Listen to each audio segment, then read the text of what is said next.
British soldiers have been accused of committing heinous crimes in Kenya, and they have not been held accountable. Not for starting fire and burning down a whole forest and wildlife being affected, the locals being affected. Not that. Not when they were accused of unaliving a civilian. We've talked about that before. And not for raping women, local women, Kenyans that were unsuspecting. And another crime is that even though they claim that it was consensual, creating babies, they will have babies with the locals and leave and will never disclose that information with their family back home. They will deny that that's their child. But the thing is, DNA never lies. Even if you don't go and get DNA, you look at the kids and you know that they're half white. And as you know, Kenya is a country full of black people. Majority of the population is black. So when these women around that military base are getting pregnant and giving birth, and you can clearly see that they are not fully black, how do you explain that you're not the father when in fact you are? So they don't take accountability, they don't help out with raising the kids, they completely cut off the mother and the kids, and they just live their lives unbothered in their own country. This is huge. They need to be held accountable, and our governments need to protect the locals. These people are creating broken homes. How are they not being held accountable? And mind you, not all of those relationships or those babies that were created were from a consensual relationship. Some of the mothers report that they have not given consent and it happened to them. That's a crime that they're committing on a foreign land, but they're not being held accountable. But guess what?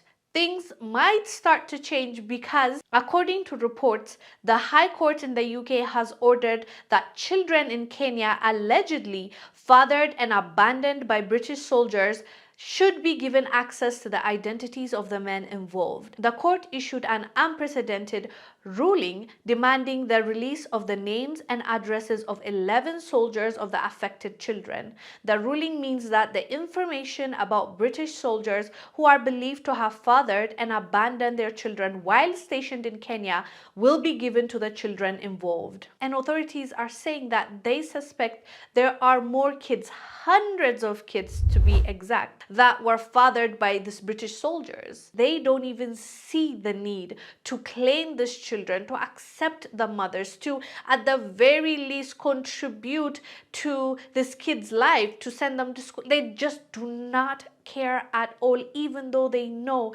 they did this to themselves. They are the ones. It takes two people to have babies, if we're not talking about the non-consensual relationship.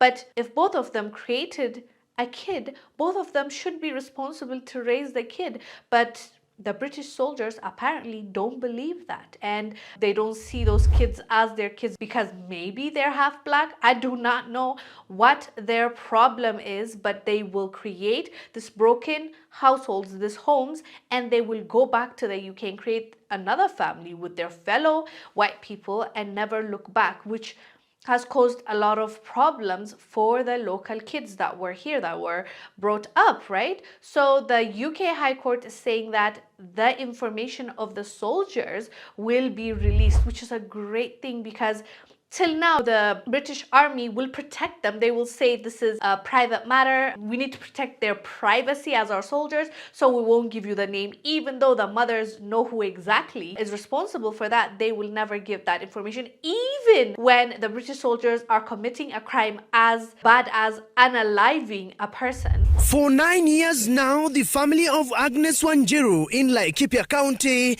has been on a long search for justice, until one military officer confessed to Sunday Times, a daily issue in England, that the accused told him that he killed her. I were in the pub and he come in crying, saying, "Help me, help me." I said, "Why? What do you mean? I've killed her." "What do you mean you've killed her? Show me." In his narration, he says after the confession, he was led to a septic tank where Wanjiru's body that was now floating. What did you see? I just remember her. She was in the tank when I seen her.